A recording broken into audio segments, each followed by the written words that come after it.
You see I'm inside the gray, making the white a little bit thicker. But that's just my own decision because I don't want to make the wood so thin that it shatters on me. What you don't want is a big hole in your work somewhere where a critical piece of wood got broken and fell out. Now you can always glue some back in, but some don't lend themselves to being glued. And the threat is just not to break it. Just exaggerate the size of the piece you're cutting out if you need to.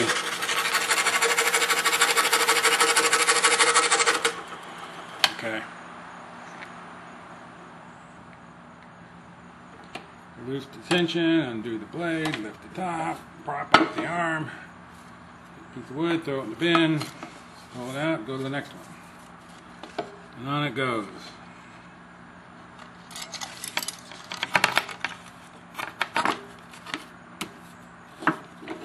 Undo the wood, lower the arm, put the thing back in the blade, tighten the finger. I want to get that blade snug.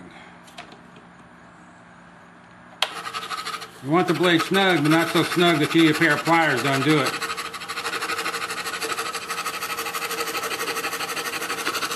Being a tired old man, I can get the thing so tight I almost can't undo it by hand.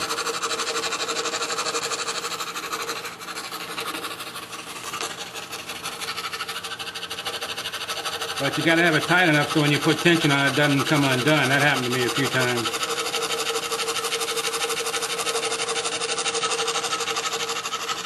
Alright, another short turn and back again.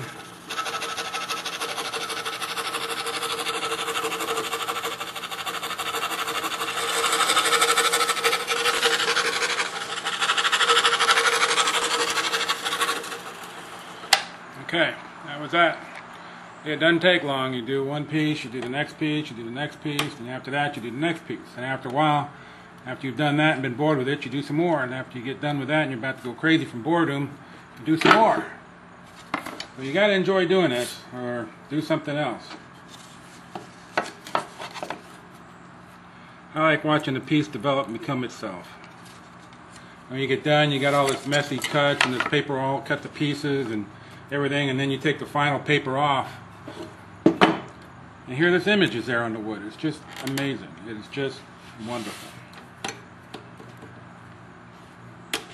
Lower that a little bit.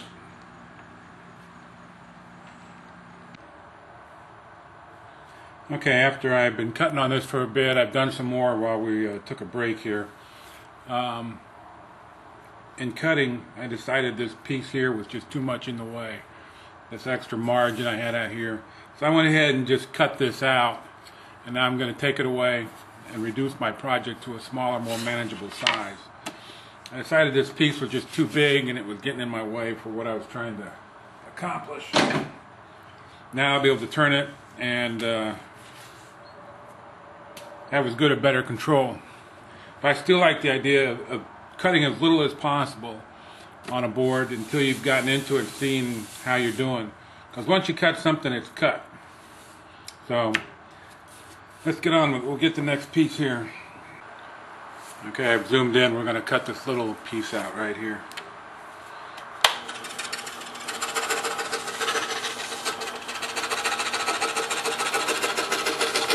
Like I said, these little pieces are, any one is not overly significant, but in their totality, they give this whole piece the depth and the character.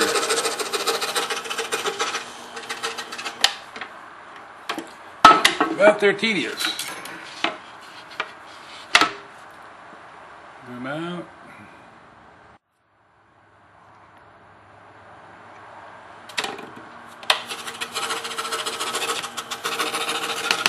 Now with that big wide piece taken out, this does work a little bit better now. I kind of enjoyed having that extra handle, you might call it, sticking out there to hold on to. Quicker. Now see, one of the tricky things with getting into these narrow spots, you got to pay attention, because all of a sudden you're starting to get close to some areas, and what you don't want to do is cut through, because these structures are so weak that every little bit of solid wood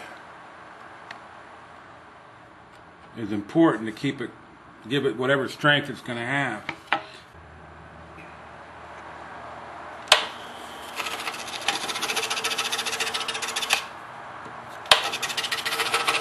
I remember to put the tension on the blade or it don't cut.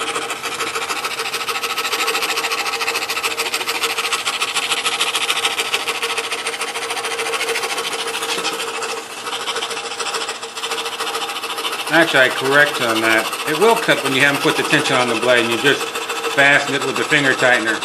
But it's really sloppy, and if you're not really paying that much attention or you're kind of new at it, you're not really seeing why it's not cutting well, and it takes you a second to figure out that you haven't put the tension back on this thing right. Okay.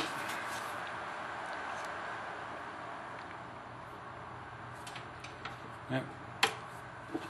Tighten it, put the tension on it, yada yada yada, on it goes, one thing after another.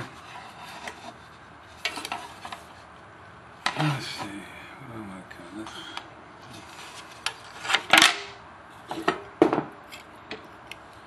I kind of developed a phobia about cutting big pieces actually. I really don't want to do them, because once they're cut, it's done and you got this very weak thing.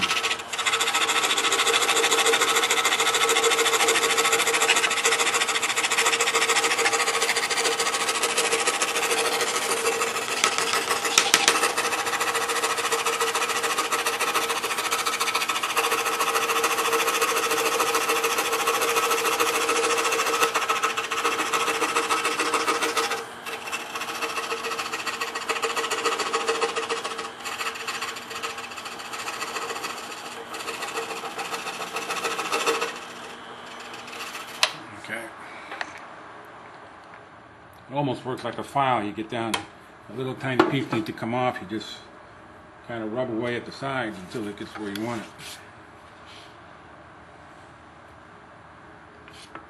Alright, so we just work our way across the board. Next piece.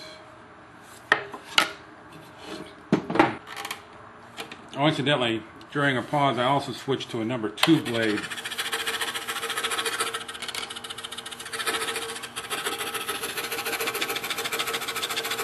I decided that number 3 was cutting this just a little bit faster than I wanted it to. And that's one of my coward cuts. See, I cut inside the gray a little bit here. Am I zoomed in? No, let me zoom in. You can see I'm a little bit inside the gray. Not much, but a little bit. Just to give that wall a little bit more thickness. It won't make any difference in the finished product, but it'll make me feel more confident as I cut this out that I'm not cutting these walls too thin. This particular piece is going to have a lot of delicate areas.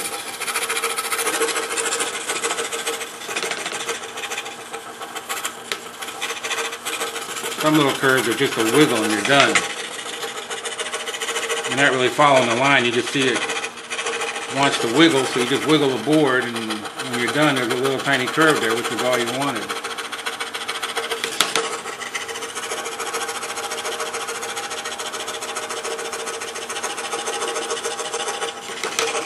Okay, we'll swing this around.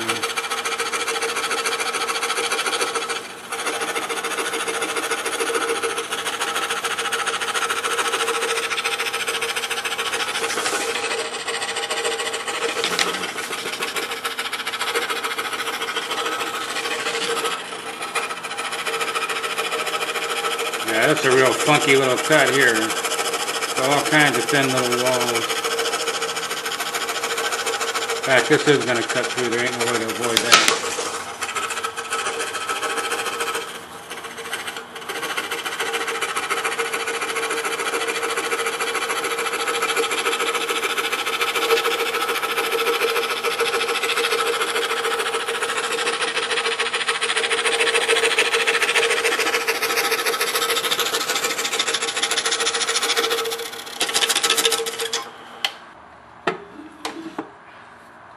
Like that piece I cut out, you can see how thin. It's probably hard to tell how thin that edge there is. That just gets really thin. And now I've got a like a little peninsula sticking out of this thing. It's always going to be very weak and just hanging on there. I'm not sure you can really see it. There's a peninsula-like piece there. No, they're so easy to break. If you keep them in and you do a good job with them, they're wonderful because they give the real quality to the woodwork. But those are the pieces that are so easy to cut out or break. They make this whole scroll sawing business a little bit frustrating at times. But it's wonderful when it works.